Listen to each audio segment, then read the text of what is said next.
शारदा सिन्हा बिहार और उत्तर प्रदेश की लोक संगीत की मशहूर गायिका, जिन्हें खास तौर पर छठ के गीतों के लिए पहचाना जाता है। उनकी आवाज में लोकगीतों की मिठास और परंपराओं की गहराई है, जो उन्हें भोजपुरी, मैथिली और मगही संस्कृत की पहचान बताती है। पहले पहले हमको बुलावा भेजलक और काच ही बास के बह गया जैसे उनके गीत भारतीय लोक संगीत प्रेमियों के दिलों में बसे हैं। लेकिन अफसोस, बिहार की कोकिला नाम से मशहूर गायिका शारदा सिन्हा नहीं रही। 72 साल की उम्र में शारदा सिन्हा ने दिल्ली के एम्स अस्पताल में आखिरी सांस ली। पद्म भूषण और पद्मश्री से सम्मानित सिन्हा पिछले कई दिनों से एम्स अस्पताल में भर्ती थी। शारदा सिन्हा के बेटे अंशुमान सिन्हा ने सोशल मीडिया प्लेटफॉर्म एक्स पर जानकारी दी है। आप सबकी प्रार्थना और प्यार हमेशा माँ के साथ रहेंगी। माँ को छठी मैया ने अपने पास बुला लिया है। माँ अब शारीरिक रूप से हम सबके बीच नहीं है। मुश्किल से 1.5 महीने पहले ही 22 सितंबर को शारदा सिन्हा के पति बृजकिशोर सिन्हा का निधन ब्रेन हेमरेज के कारण हो गया था। कहा जाता है कि अपने पति के निधन के बाद से ही शारदा सिन्हा सदमे में थी। मंगलवार को शारदा सिन्हा के बेटे अंशुमान सिन्हा ने अपने यूट्यूब चैनल पर अपनी मां और सेहत से जुड़े अपडेट साझा किए थे। वहीं समाचार एजेंसी एनआई से बात करते हुए उन्होंने कहा कि प्रधानमंत्री मोदी ने उनसे बात की थी और हर तरह की मदद का आश्वासन दिया था।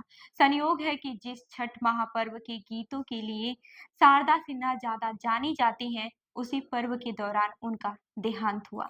निधन पर शोक जताते हुए प्रधानमंत्री नरेंद्र मोदी ने एक्स पर पोस्ट में लिखा है, सुप्रसिद्ध लोक गायिका शारदा सिन्हा जी के निधन से अत्यंत दुख हुआ है। उनके गाए गए मैथिली, भोजपुरी और लोकगीत पिछले कई दशकों से बेहद लोकप्रिय रहे हैं। आस्था के महापर्व छठ से जुड़े उनके सुमधुर गीतों की गूंज भी सदैव बनी रहेगी। उनका जाना संगीत जगत के लिए एक अपूरणीय क्षति है। शोक की इस घड़ी में मेरी संवेदना उनके परिजनों और प्रशंसकों के साथ है। ओम शांति।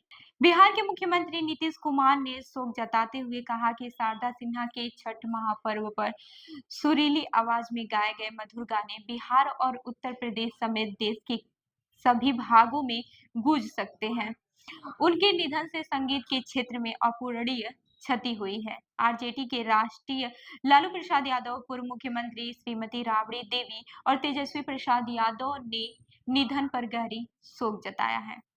लोकसभा में विपक्ष के नेता राहुल गांधी ने एक्स पर लिखा, अपनी मधुर आवाज के लिए प्रसिद्ध लोक गायिका शारदा सिन्हा जी के निधन की खबर बेहद दुखद है। उनके शोकाकुल परिजनों एवं प्रशंसकों के प्रति अपनी गहरी संवेदना व्यक्त करता हूं। वहीं हिंदुस्तान टाइम्स की रिपोर्ट्स के अनुसार शारदा सिन्हा 2018 में मल्टीपल मायलोमा से जूझ रही थी। यह एक तरह का ब्लड कैंसर है। इसमें बोन मैरो में प्लाज्मा सेल्स अनियंत्रित तरीके से बढ़ने लगते हैं। इससे हड्डियों में ट्यूमर्स बनने लगते हैं। शारदा सिन्हा लोकगीतों के लिए ज्यादा जानी जाती है, लेकिन उनकी आवाज लोकप्रिय हिंदी सिनेमा में भी गूंजती रही है। उन्हें उत्तर भारत के सांस्कृतिक राजदूत के रूप में भी देखा जाता है। बिहार और पूर्वांचल के छठ पर्व के दौरान शारदा सिन्हा की आवाज लगभग सभी घाटों में गूंजती है। शारदा सिन्हा की गायकी करियर की शुरुआत 1970 के दशक में हुई थी। सिन्हा ने भोजपुरी, मैथिली और हिंदी में कई लोकगीत गाए। उनकी गायकी में बिहार से पलायन और महिलाओं के संघर्ष को काफी जगह मिली है। फिल्म हम आपके हैं कौन में बाबुल गाने को शारदा सिन्हा ने ही गाया था। यह गाना आज भी बेटियों की शादी के बाद विदाई के दौरान नियम के तहत बजाया जाता है।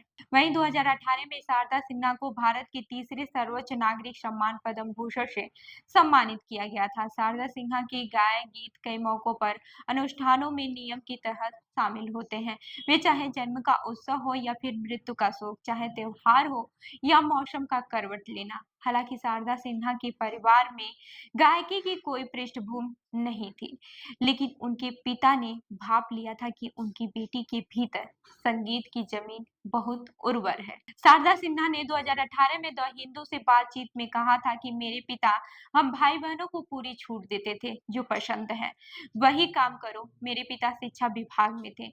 उनका तबादला होता रहता था, लेकिन गर्मी की छुट्टियां हम गांव में ही गुजारते थे। यह उनके लिए अनिवार्य था। गांव में गुजारे दिन मेरी सबसे जिंदा यादों में से एक है। हालांकि वो बचपन के दिन थे। गांव में ही मैंने लोकगीत सुने थे और वहीं से मेरी दिलचस्पी पैदा हुई। शारदा सिन्हा ने द हिंदू से कहा था कि मैं छठी क्लास में थी तभी पंडित रघु झा से संगीत सीखना शुरू कर दिया था। रघु झा पंचगछिया घराना के जाने माने संगीतकार थे। शुरुआत में इन्होंने मुझे सरगम, पलटा और भजन गाना सिखाया था। ऐसे में मैं तकनीकी प्रशिक्षण को लेकर बोर नहीं हुई। मेरे दूसरे गुरु रामचंद्र झा थे और वो भी पंचगछिया घराने से ही थे।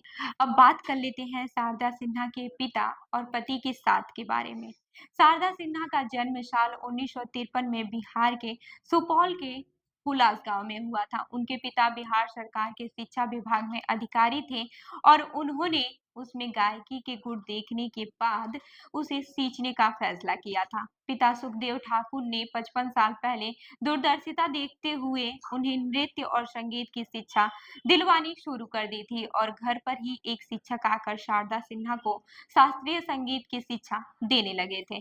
शारदा सिन्हा ने सुगम संगीत की हर विधा में गायन किया। इसमें गीत, भजन, गजल सब शामिल थे। लेकिन उन्हें लोक संगीत गाना काफी चुनौतीपूर्ण लगा और धीरे-धीरे वो इसमें विभिन्न प्रयोग करने लगी। शादी के बाद इनके ससुराल में इनके गायन को लेकर विरोधी के स्वर भी उठे, लेकिन शुरू में पति के साथ, फिर बाद में सास की मदद से शारदा सिन्हा ने ठेठ गवई शैली के गीतों को गाया। शारदा सिन्हा के बाद भी कई लोक गायिकाएं आई, लेकिन किसी को भी वह पहचान नहीं मिल सकी जो शारदा सिन्हा को मिली। इसकी एक वजह इनकी खास तरह की आवाज है, जिसमें इतने सालों के बाद भी कोई बदलाव नहीं आया था। तो इस खबर पर क्या है आपकी राय हमें ज़रूर बताएँ। मैं हूँ रूबी आपके साथ और आप देख रहे हैं जनदर्पण न्यूज़। धन्यवाद।